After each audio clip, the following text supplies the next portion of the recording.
I want to begin by bringing to the stage one of our most ardent supporters, Ambassador Gianna Angelopoulos,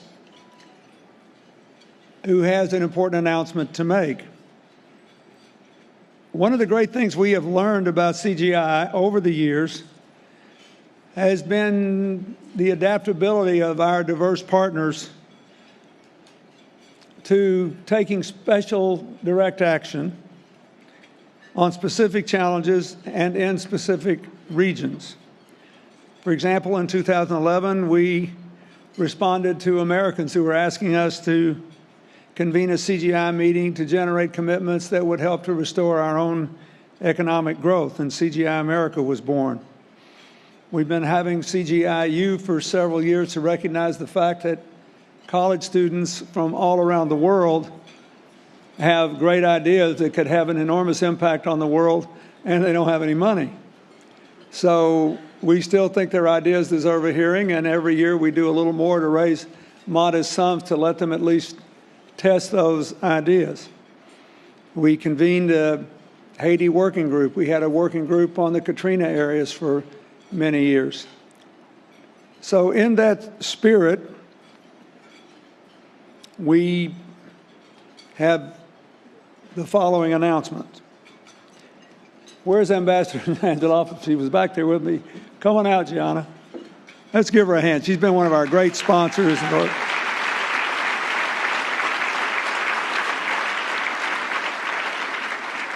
Next year, we are taking this working group model to the Mediterranean, which faces some of Europe's most severe economic challenges.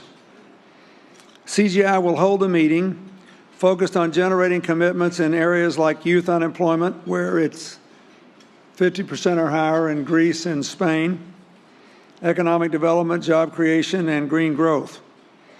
It'll be a working meeting to bring together leaders from across all the sectors and countries involved to develop solutions targeted at long-term growth and competitiveness.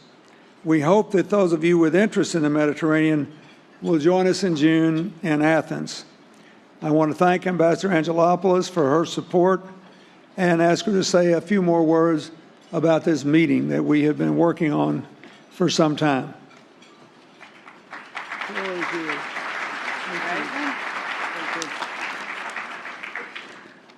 Thank you, Mr. President. I'm deeply honored, and I'm particularly grateful to you for bringing CGI for the first time in my own country next year, hosting the CGI's first meeting in Europe, the Mediterranean, and Athens, Greece.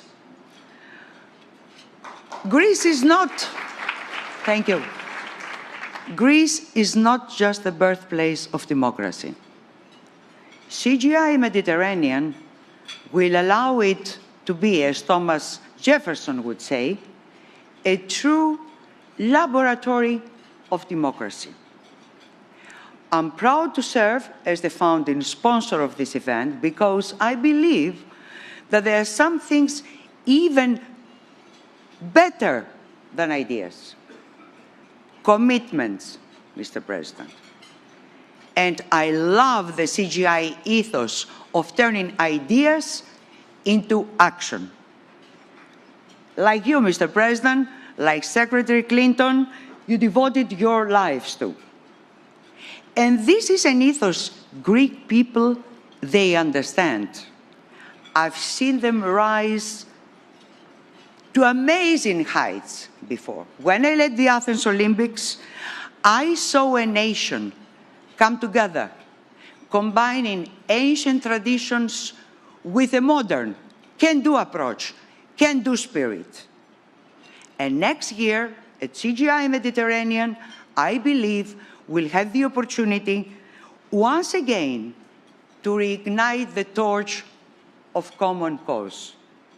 So, please, join us in Athens next June to fulfill the Clintons' mantra, not just to talk about ideas, but to act on them. Thank you. Thank you. Thank you.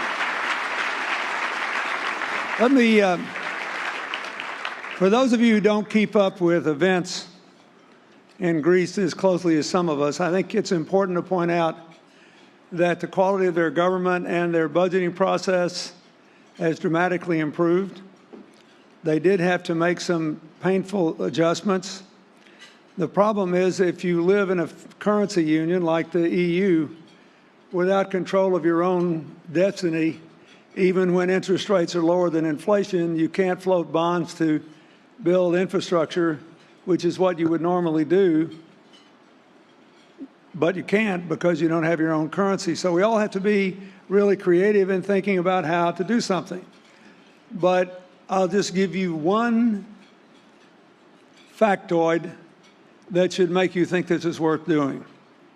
The average Greek citizen works 25% more hours per week than the average German. Hear that? Do not presume that you know what caused all these problems in Greece.